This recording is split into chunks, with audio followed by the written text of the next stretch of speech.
That's when I knew it needed more than data. It needed the ghost in the machine, the human soul behind the science.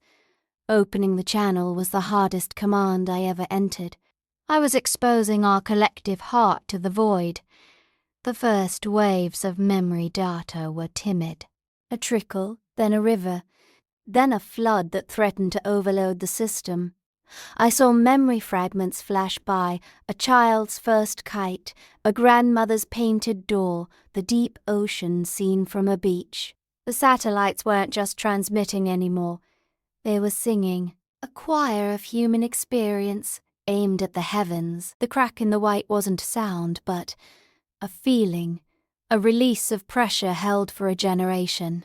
The blue unfolded like a flower in time-lapse, from a bud of cerulean to a blooming canopy of azure and indigo.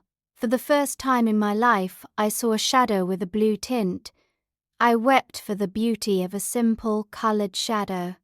Communications channels exploded, not with words, but with raw audio, sobs, laughter, and the stunned silence of awe. We stepped outside like newborns, our skin feeling the sun's warmth without the harsh, reflective glare of the white.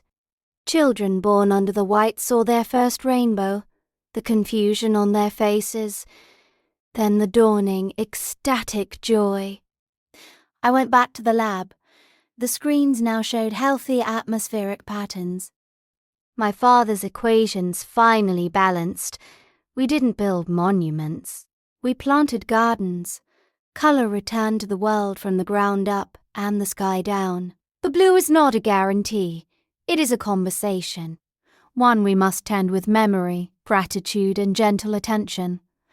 My father's ghost isn't in the lab anymore. I feel him in the warmth of the sun, in the shade of a cloud, in the colour above. The great blanching taught us that the sky is not a ceiling. It is a living membrane between us and the infinite, and we are not just inhabitants, we are participants. Our memories, our art, our love are part of its weather.